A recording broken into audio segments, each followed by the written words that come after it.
Hello guys, this is Miles TV nga pala, nagbabalik para mangulit. So ayan, lulutuin po natin is ginataang tambakol. So ayan, siguro naman, favorite nyo naman siguro yung tambakol na yan. Lalo't na ginataan. So ayan, mainit na yung ating kawali kaya ilalagay na natin ang ating tambakol. Kung tinatawag ay yellow pin. Yellow pero gray, charot. So ayan, ayan na nga, nilagay na natin kasi mainit na yung ating mantika. Tapos nga pala, huwag muna kayo maglalagay ng ating ipiprito hangga't hindi pa mainit ang ating mantika. Kasi pag nilagay mo yan ay didikit yan, o, di ba? Binaliktad ko na, kitang-kita naman, dumidikit pa rin kahit mainit. Kasi yun na nga, no, hilaw pa medyo kaya nadikit pa siya. Pero mainit na yung kawali na yan nung nilagay natin ang ating isda. So yun, binaliktad ko, pero binaliktad ko lang ulit yan. Tapos ito na nga, tapos na natin ang ating isda na gagataan mamaya. O, di ba? Napakaganda naman tignan. Tapos ito na yung ating gata. Nilagay na natin sa kawali. Medyo mainit-init na kumukulo pa. So, inilagay na natin ang sibuyas at luya para hindi po gaanong malansa yung ating lulutuin. Malansa talaga. So, yun, para hindi siya malansa. So, yun na nga, minikos-mekos na ni Insan. Minikos-mekos na po. O, di ba? Hinalo-halo na ni Insan. So, yan, hanggang sa haluhaluin lang natin itong nilagay nating sibuyas at luya sa gata.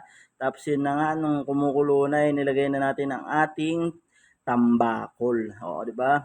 Ganda ng aking pagkaprito, no? Hindi ko na kasi na-videoan kasi yun na nga, nagmamadali na ako kasi meron pa ulit akong lulutuin pang merienda. O, di ba? Napakaganda naman tignan ay sa video pa lang ay matatakam na kayo pero pag sa personal ay nako, masisira ang inyong pagda-diet. So, ayan yung mga kasama ko nga pala dito kanina nung kumain kami niyan ay sobra talaga.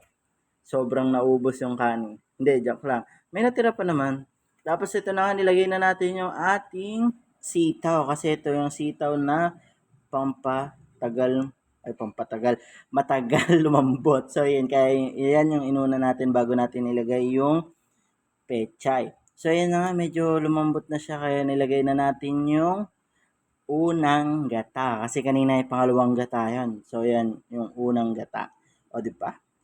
Mukhang masarap na. So, ayan, kung natitipuan nyo din magluto na ito, eh, ano pang hinihintay nyo?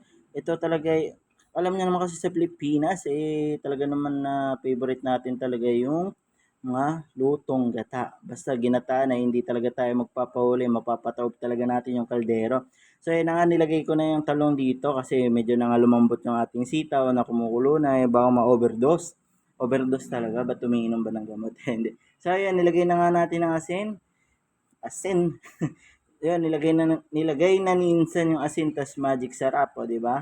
Tapos yan ay mamaya tatakpan na ni Insan. Insan. O yan, nilagyan pa ng konting paminta ni Insan. So yan, ayun na nga oh. Mukha nang makukuha na natin yung ating hinahanap na tambakon. Tambakon. Minsan maraming nalilito dito eh. Natatawa na lang ako eh. Kasi minsan sinasabi nila na ganito, tambakon. Pero ang tawag talaga doon ay tambakol. So yun, nilagay na nga natin yung ating malunggay. Nilagyan, oh, di ba? Sinimot na nga ni Insan yung ating malunggay. Inubos niya na, oh, di ba? Kasi masarap din naman yung malunggay na yan. Oh, tapos yan, nilagay na natin yung ating pechay kasi sobrang lambot na talaga pati yung talong. Kaya napakasarap talaga na ito. So yan, makikita nyo na ang ating finally na luto na ginataang tambakol. O, di ba? Favorite din ng ating lahat yan, lalo na yung matatanda kasi talaga isda ay the best for for for tao. Then so yun, ayun na nga, di ba? Tinakpan na natin para lumubog na yung ating pechay. Tapos yun na nga. So yun, oh. 3, 2, 1. Ito na yung ating ginataang tambakol. Alright. So ayan, maraming salamat nga po pala sa inyo.